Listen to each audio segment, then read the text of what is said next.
오늘도 말씀과 기도로 이 자리에 오신 분들을 환영합니다. 오늘 함께 나눌 하나님 말씀은 출애굽기 26장 15절로부터 37절 말씀입니다.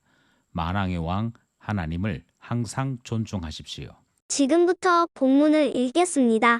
너는 조각목으로 성막을 위하여 널판을 만들어 세우되 각 판의 길이는 10규빗, 너비는 1규빗 반으로 하고 각 판에 2촉씩 내어 서로 연결하게 하되 너는 성막 널판을 다 그와 같이 하라. 너는 성막을 위하여 널판을 만들 때 남쪽을 위하여 널판 20개를 만들고 20널판 아래에 은받침 40개를 만들지니 이쪽 널판 아래에도 그 2촉을 위하여 2받침을 만들고 저쪽 널판 아래에도 그 2촉을 위하여 2받침을 만들지며 성막 다른 쪽 곧 그 북쪽을 위하여도 널판 20개로 하고 은받침 40개를 이쪽 널판 아래에도 2받침 저쪽 널판 아래에도 2받침으로 하며 성막 뒤 곧 그 서쪽을 위하여는 널판 6개를 만들고 성막 뒤 2모퉁이 쪽을 위하여는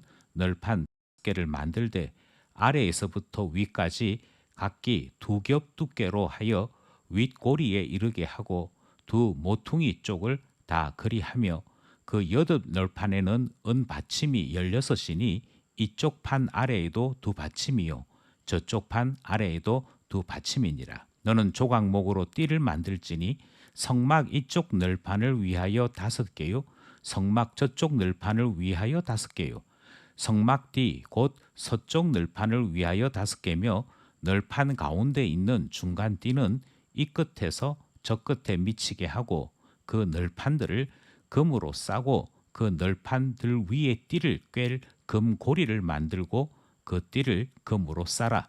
너는 산에서 보인 양식대로 성막을 세울지니라. 너는 청색, 자색, 홍색 실과 가늘게 꼰 배실로 짜서 휘장을 만들고 그 위에 그룹들을 정교하게 수놓아서 금 갈고리를 내 기둥 위에 늘어뜨리되 그 내 기둥을 조각목으로 만들고 금으로 싸서 내 은받침 위에 둘지며 그 휘장을 갈고리 아래에 늘어뜨린 후에 정거개를 그 휘장 아래 들여놓으라. 그 휘장이 너희를 위하여 성소와 지성소를 구분하리라.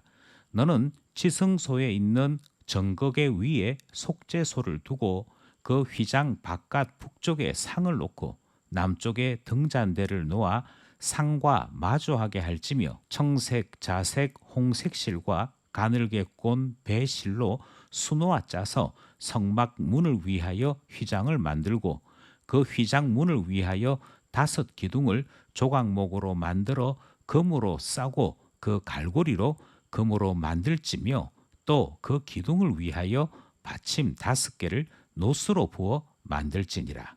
본문 전체 이해와 본문 해석입니다. 오늘 본문은 크게 보자면 기둥에 대한 말씀과 내부 휘장, 외부 휘장에 대한 말씀이 등장을 합니다. 기둥이라고 이름은 붙이지만 실제 역할은 건물의 내력벽 역할을 하는 것으로 보입니다. 그리고 이 벽으로 말미암아 성막은 실제의 모양과 구조를 형성하게 되는 것이지요. 그리고 나머지 휘장에 대한 말씀이 등장을 하지요. 성막의 사면 구조 크기를 알 수 있는 오늘 본문을 관찰해 보겠습니다. 먼저 첫 번째 문단은 15절에서부터 30절 말씀입니다. 이 말씀의 주 내용은 기둥들에 대한 말씀이고요. 이 기둥은 앞에서도 언급한 것 같이 내력벽 역할을 합니다. 내력벽이란 건물의 중심을 이루는 벽을 이야기하는데요. 현대 건축에서는 주로 콘크리트로 이 내력벽을 형성합니다. 그리고 그 내력벽이 기초가 되고 지진이나 바람이나 여러 외부적인 영향에도 건물을 든든하게 지켜주는 척추뼈와 같은 역할을 하는 것이 내력벽이라 불려지는 구조물이지요. 바로 그 내력벽의 역할을 오늘 본문 판들이 설명을 하고 있습니다. 재료는 아카시아 나무를 재료로 합니다. 그리고 한 판의 크기는 4.5m 곱하기 68cm 정도가 됩니다. 그리고 이것의 양쪽 끝에는 요철 모양의 촉을 내어서 판과 판이 붙을 수 있도록 그렇게 구성되어 있는 것을 알 수 있고요. 이 판의 두께는 본문에 설명되어 있지 않습니다. 다만 다른 문헌들을 참고해 볼 때 8cm 정도에서 45cm 정도까지 다양한 기록들이 남겨져 있기에 각자가 추측을 하는 정도, 그 정도의 판 모양을 생각하고 있는 것이지요. 전체적으로는 디귿자 모양입니다. 남쪽과 북쪽에는 20개의 판을 사용합니다. 이것이 13.5m를 형성하지요. 그런데 반면에 서쪽에는 6개의 판만 붙입니다. 그렇게 되면 4m 5cm의 길이가 되는 것이죠. 그러니 길쭉하게 생겼고 동쪽은 입구이기 때문에 이 판들이 붙여져 있지 않습니다. 대신 기둥을 세워서 그 기둥을 통해 중심을 잡는 고정 역할을 하는 것이고, 이 판들을 붙일 때마다 그 밑에 밑받침을 두고 그리고 고리와 빗장을 사용해서 전체적인 구성들을 이루어 나가는 형태를 가지고 있습니다. 이미 말씀드린 대로 동쪽에는 입구여서 판을 붙이지 않기에 그 모서리를 더욱더 강화했습니다. 이와 같이 판들을 설치하고 또 해체하는 일을 레위 사람들 가운데 므라리 족속 사람들이 달구지 4개를 사용하여 이 일들을 맡았습니다.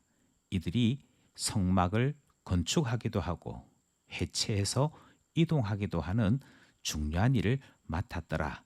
그 내용이 15절로부터 30절 말씀 사이에 기록된 내용이었습니다. 두 번째로 우리가 관찰하기 원하는 것은 31절로부터 35절 말씀입니다.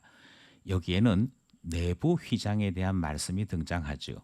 장막은 4.5m의 길이와 13.5m의 길이로 구성되어 있는 긴 사각형 형태의 건축물입니다. 그것에 반해 지성소는 4.5m, 4.5m 크기를 가지고 있지요.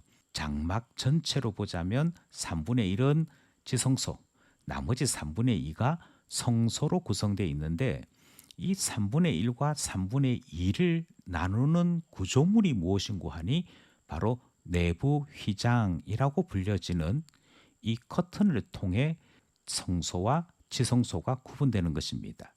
여기에 구분을 하는 이 커튼을 내부 휘장이라고도 부르지만 가리는 장, 정거의 장, 성소장으로도 불립니다. 이 내부 휘장이 중요한 이유는 두 가지입니다. 먼저 이 내부 휘장은 그룹의 모양을 새기도록 했습니다. 그룹은 천사를 이야기하지요. 이 천사는 에덴 동산에서 아담과 하와가 쫓겨날 때 풀을 가지고 그 입구를 막아선 자들이 바로 천사들 가운데 그룹들이었다 하는 것입니다.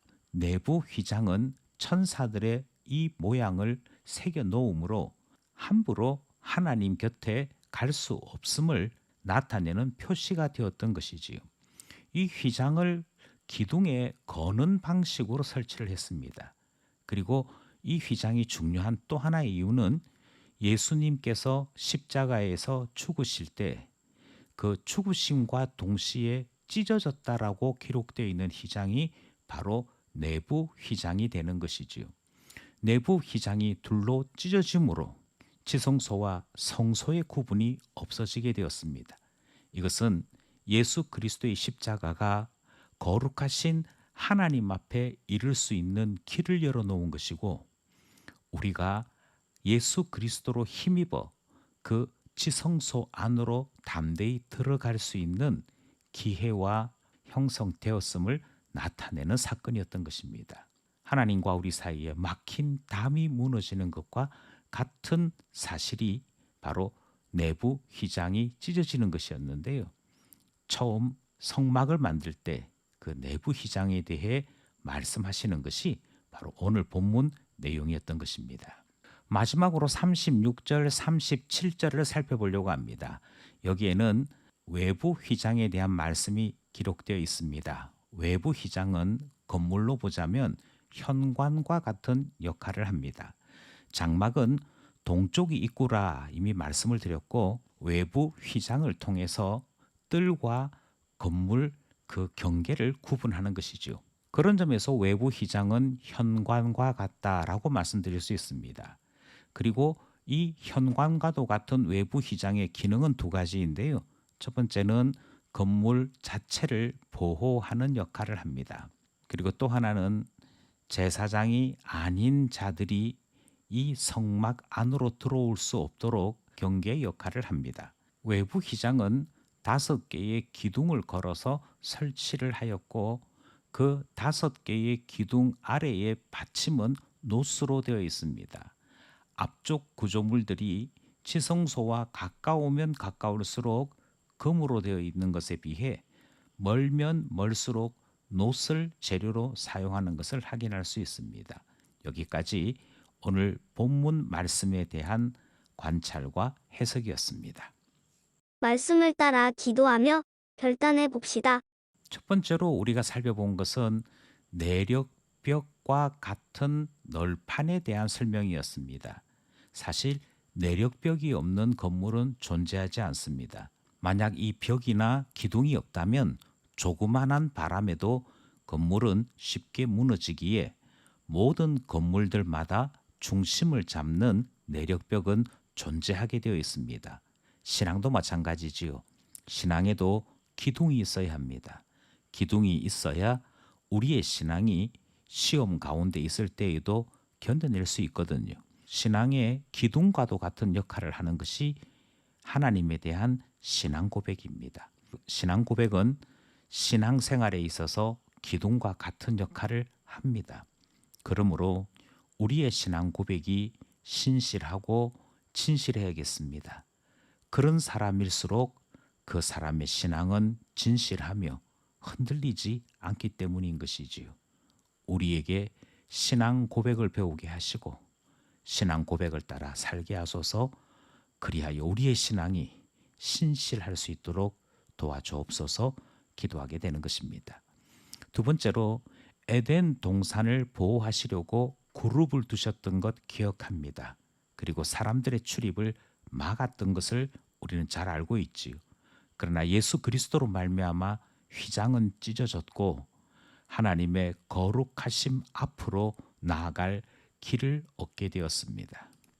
열려져 있는 그 길을 걸어갈 수 있게 되었으니 예수 그리스도의 보혈을 힘입어 담대히 하나님의 보좌 앞으로 나아가는 신앙생활을 해야겠습니다. 주님께서 은혜를 주셔서 예수 그리스도로 옷 입고 하나님 보좌 앞에 담대히 나갈 수 있는 은혜를 달라 기도하게 되는 것이지요. 오늘 말씀을 통해 함께 나누고자 하는 세 번째 기도 제목은 성막의 입구의 역할을 하는 외부 휘장이 있었습니다. 이 외부 휘장으로 말미암아 경계가 지어졌지요. 결코 같은 것이 아니었습니다.